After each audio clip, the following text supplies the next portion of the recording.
First I want to say happy birthday to Kevin McNamara. I hope he's having a good 50th birthday. I'll go see him in a couple minutes. Hopefully he's having a good 50th birthday.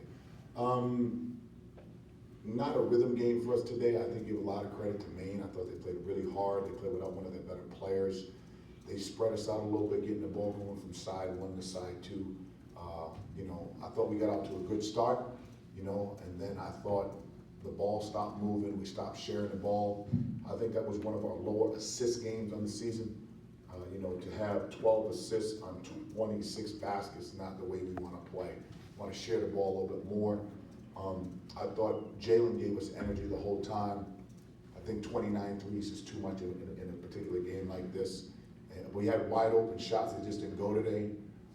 But when you put perspective on this, if you'd have told me in July when we were out recruiting that we have an opportunity to finish a non-conference schedule of 11-2, all of us would take that. So I think this is one of the not so good looking games that we've played this season. And in doing so, I still thought we controlled the game. I'm playing at home too. We played 6 games in a row at home. Now we got 3 on the road. But credit Maine. I thought they played hard.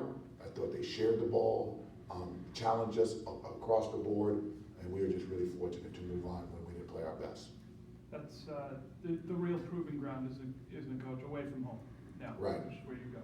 Right. Well, since we've been here, I think we've done really well on the road. I think, we're competitive on the road.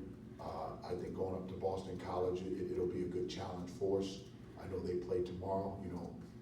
It's funny, the next game that they play is the last 2 schools I was at, Fairfield and Boston College. So I know in my heart who I'm going to root for, and I can't tell you guys that. One paid my bills, the other paid my bills. So, good luck to both of them. But I'm excited where my team is right now. We had a chance to get all of our young guys on the floor. I thought, Khalif continued to develop. Malik continues to develop. Ryan was able to get some rhythm today and see the ball go in the basket.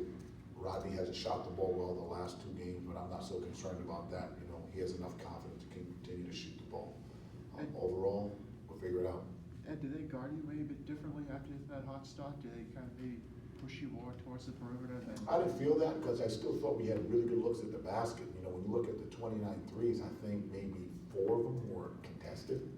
The other ones were open shots. That's what we do. You got to take open shots.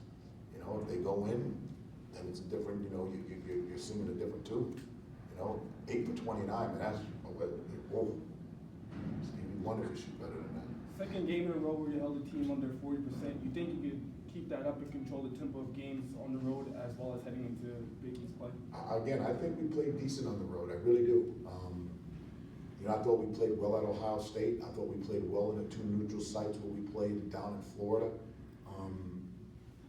I think we're a good road team since we've been here. I don't make a big deal of it. I think if you make a big deal of it, your players buy into it. I actually think we're damn good on the road, to be honest with you. So I think it's a moot point. How is Malik progressing as a point guard? He's getting better. It takes time. It takes time the way we want to play. I think you got to continue to give your players confidence. And let them know they're good. Let them know they're doing the right thing, and don't overreact when they make mistakes. And sometimes as a coach, I'm at fault for that because I want perfection. But that's not to say those kids don't have the most confidence when they're on the floor. Did Kyron tweak something in the last couple of minutes? Yeah, I think he got his hand, his inner thigh. I don't know a damn thing about the body. He hurt his leg. I was a history major.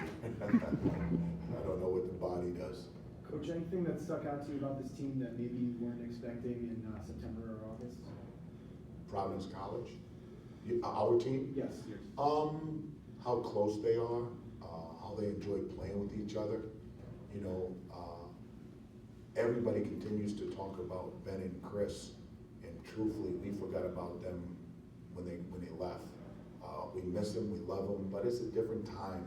You can go back, a lot of players still talk about Ernie D and Marvin Barnes. It's a different time. I enjoy this team. I'm disappointed with our execution, but I'm happy with the win. What was it like coaching against a friend like Bob? Tough. It's tough. know, when you see those guys, and Bob and I came up in our business together when I was a restricted earnings coach and he was, a manager with exchanging film and, the old Big East, I would stop in and say hi to Coach Walsh all the time and we'd go to each other's house and exchange film. But I'm really proud of him, It's only 350 some odd Division I schools and he's got one of them. Those positions are very coveted, and we're really, for all of us, should feel really blessed to have our jobs that we have and don't take that for granted. Typically, there's a lot of Friar fans that go to the games at Boston College. Are you looking forward to that? I hope that entire place is sold out with Providence College people in it, I remember when I was on the other bench and I truthfully would be really upset when the Friar faithful would be at County Forum. And we were really good, by the way, when we were there. We were really good. And Friars showed up in full force. So for everybody that's watching on these great channels, man, listening, I really hope that you come out, the holiday, have a little eggnog before the game, come on in the County Forum and hopefully watch the Friars play well. Coach, Jalen Lindsey reached double figures 6 times in his last 7 games. It's the most prolific he's been scoring in his career. Do you see that as maybe a function of just him being more active in other areas of the game and more physical, more aggressive in just about every area of his game right now? When we recruited him, he was 181 pounds. I think he's up to 226 pounds. So when you're in that weight room, you get confidence. When you're now one of the lead guys and you're a junior, you should be better. If you're not better, that's coaching. That's player development. That's culture. I expect him to be better than he actually is. And I'm appreciative of how much he has grown and is taking the lead role as a voice for us. Because really his voice dominates our locker room right now, he and Kyron. So am I surprised at it? No, but I expect a lot more. He should be a double figure score. He's playing with 30-some minutes a game. Production, like I tell our guys, this isn't Halloween because you put the costume on, don't mean we gotta give you candy, because you get minutes. You gotta produce. The more you produce, the more candy you get. If you don't produce, put your costume on and sit down. Coach, because you've been at both schools, ACC, Big East, Providence, BC, is there a bit of a competitive fire between the two schools because it's 2 major conference schools in the Northeast? It's a big game for us. It's always been a good game. I think we're in the 8th year of playing them consecutively. We look at it as an opportunity to stay close from a budget standpoint, from another Power 5 conference team to play. We think it's a great game for us. I think institutionally, I think it's a good game as far as having 2 Catholic schools play one another. The alumni base can go. I think the fans will appreciate the game, especially the old school alum. I think that's a game that they enjoy. I think it's a good game for us. I think it's a really good game because of the location.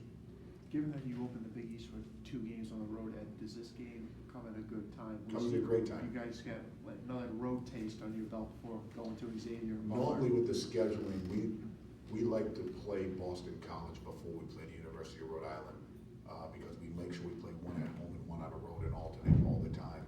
And it didn't fall that way for us this year. So we had a pretty decent thing going because you never want to play 3 road games in a row at that level. So it'll be a good practice for us before we hit Xavier and Butler because that's a monster. For you personally, that was your last assistant coaching stop before becoming a head coach. What does that place mean to you? Well, I really appreciate Boston College for giving me an opportunity to stay employed for 9 years. And I worked with one of the best people in the country in our business, at Al Skinner. We had a great staff there with Pat Duquette, Tim O'Shea, Bill Cohen, Bonzi Colson. I mean, those guys are brothers to me. And sometimes I miss seeing a football game because I'm a big football fan, a huge Patriot fan. Hopefully we win the Super Bowl this year. But anytime somebody gives you an opportunity to be employed for 9 years, how can you not be appreciative? And then not only that, the players that we recruited, seeing them now going to their weddings, seeing them all having children, them sending you letters, watching our games. Many of them actually have become Providence College fans, to be honest with you. And that's because of the relationship. Got a lot of friends that are still up there, from the admissions department, from campus security, buildings and grounds. 9 years is a long time, and my children were raised there. They were both basically born there. So I'm appreciative to them. Do I want to rip their throats out? Absolutely.